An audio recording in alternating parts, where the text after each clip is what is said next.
Hey guys, Willem from Blauberg Snake Rescue here. In this video I thought I would show you my toolkit for catching snakes. These are most of my tools here. You do get all kinds of homemade tools that people make and things people get for cheap off of the internet, but I believe in getting the right stuff that's safe for the snake, that's safe for me, and that I know will be reliable. So the absolute basics of what would be needed would be a hook stick, like the small one or the big one over there, as well as a tub or a tube to keep the snakes in. So let me show you these quickly, and then I'll talk a little bit about the rest of the items that I've got here as well. So firstly, there's a hook stick. This is the best tool to pick a snake up with. You do need training to be able to use this. Although you can buy this kind of stuff off of the internet, it's highly recommended that you get training before you try and use something like this. But essentially with this, what I would do is I have a short hook stick and a long hook stick, as you can see there. The short hook stick is for smaller snakes, the long one for bigger snakes, obviously. On the bigger hook stick over here, I've got an attachment for a camera as well. I still need to get an attachment like that and put it on the small one. And I'll show you the camera just now. But with a hook stick, what you do is you use a method called hook and tail. You would have seen this in a couple of my videos where if the snake is lying down there or if it's coiled up, I would just use a hook stick to straighten it out, pick up the head and move the head away from my other hand, and then use my left hand to pick up the snake by the tail. And then when I've got the snake resting in the U of the hook over there, and I've got his tail in my left hand, it can't actually reach me. So I just make sure that I hold onto the tail, I hold onto the hook stick over here, and then I can safely move the snake over and put him in the tub. Or if I'm using the tube, it can lie on its side, and I'll just move the snake's head to the tube. The snake will see the hole, think it's a place to hide. It goes into the tube, and then I pick up the tube and seal it up. Yeah, so I've got the short hook stick here and the long one. Then I also have these, a set of snake tongs. Now, these can be really, really dangerous for the snake. If you put too much pressure on it, when you grab the snake with this, you can break its back, you can break its ribs, and you may think you're doing the right thing by releasing the snake, but you may be releasing an injured animal into the wild, and it's just going to die anyway. So it's an exceptional cases that I would use this. But essentially what you do with this is you can grab the snake, for instance, if it's something that's up in a tree and I can't reach it, even using my ladder, I would just gently grab the snake with this, move it down lower to where I can actually grab a hold of it, and then either neck it or use a hook stick from there to pick it up. But the snake tongue looks like this. It's spring-loaded up there, as you'll see. It's got a handle down here, and you need to ever so slightly apply pressure to this. The comparison people always use is you need to be able to hold a raw egg at the end there at arm's length without breaking the egg. That's about the amount of pressure that you put on the animal when you pick it up with this. But like I said, not an ideal tool. I much prefer the hook stick. Depending on the situation, I will decide which tool to use. Then I have the tub and the tube. I tend to use the tub much more than the tube because I make the educational videos that I put up on my Facebook page and on my YouTube channel. The tub is just easier. I can have the snake in the tub, open up the top, take a video of the snake from outside while I'm talking about it, maybe use the selfie stick over there with my camera, get it in close to the snake, take a couple of nice close-up photos and so on. But occasionally, especially when I'm catching a lot of snakes, I will use the tube as well. I've got two tubs like this. I probably need to get one more. But if all my tubs are full, I will use a tube. And also if it's a small snake, like a little baby mole snake or a brown water snake or a rhombic egg eater or so on, I will put it in the tube rather. It's just easier to carry it that way. Okay, so the tub locks down like this. That's very important.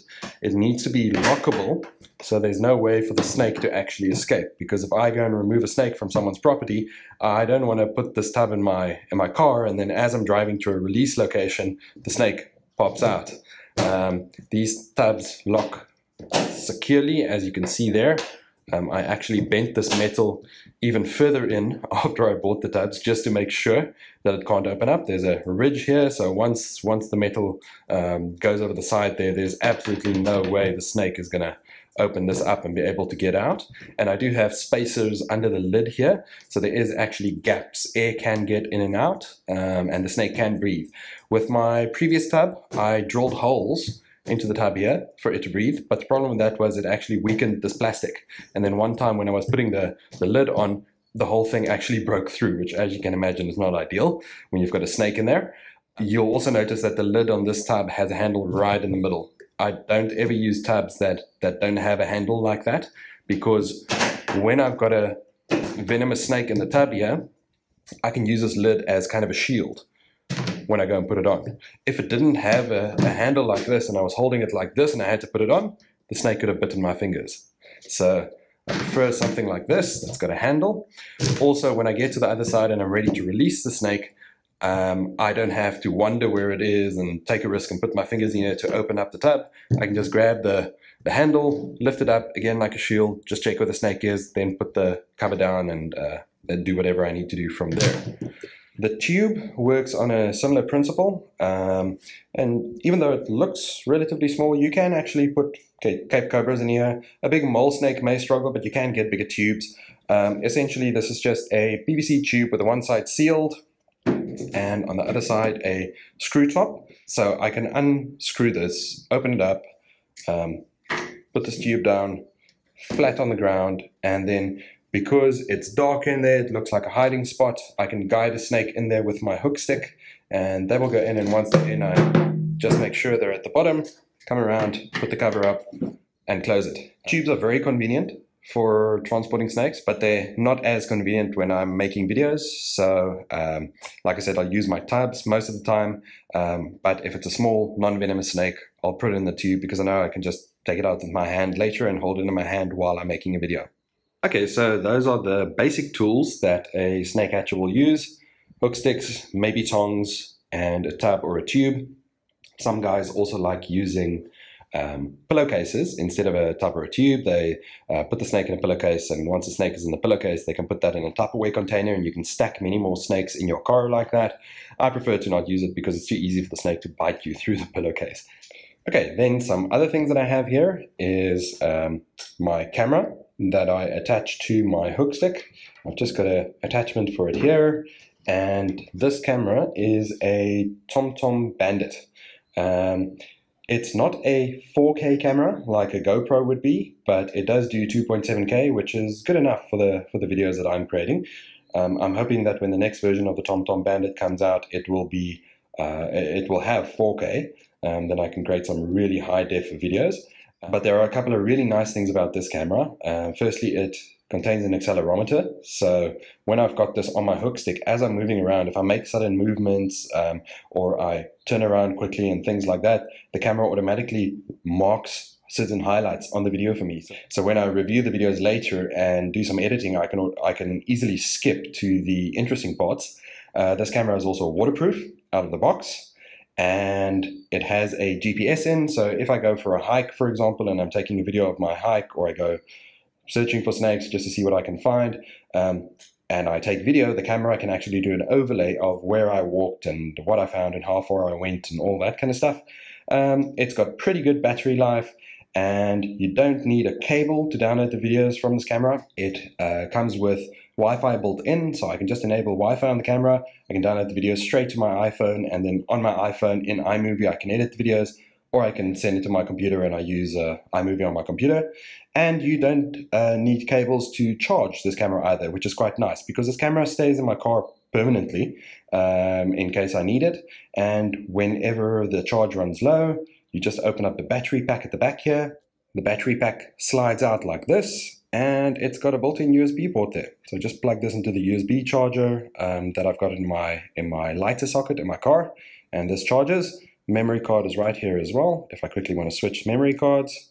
And once this is fully charged, I can just pop it back into the back of the camera, and I'm good to go. There we go.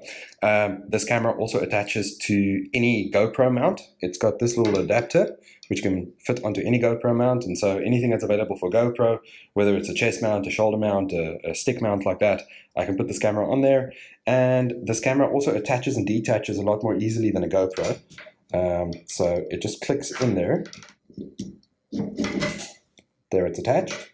And then if I need to take it off and quickly attach it to something else, I literally just press here and it comes off, and I can stick it onto something else. And the best feature about this camera is, even though it's got all these things, it doesn't cost nearly what a GoPro does. A GoPro with all of its features costs around 7,000, 8,000 Rand. I got this camera on Takealot for 2,000 Rand. It wasn't a special, I think it's 2,500 now, but still it's significantly less, especially for the amount of stuff that I do with this.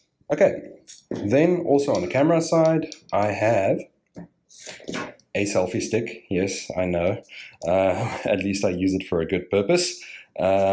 This is just a cheap little selfie stick that I got, I think, at a flea market or something, but I can put my phone in here, and when my phone is in here, I can extend this like so, and then if I've got a snake in the tub, I can just stick the selfie stick in there, take some nice close-up photos of the snake, or take close-up video of the snake without putting my hand in danger's way.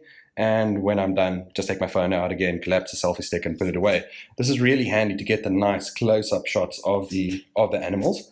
And because I have an iPhone 7, which doesn't have a headphone jack, I actually took out the wire that the selfie stick had. It used to have a wire that plugged into the headphone jack on the phone, and then whenever you press this button, it would take a photo. I just cut the wire off because my phone doesn't have a headphone jack anyway. But also I found that if you try and take photos like that, you're never fast enough to get the good shots, or you might get blurry shots. So what I rather do is I set my phone to take the highest definition video that it can, 4K video, and then I start recording a video when I put it in the selfie stick. And I just slowly move the phone when I've got it in the tub.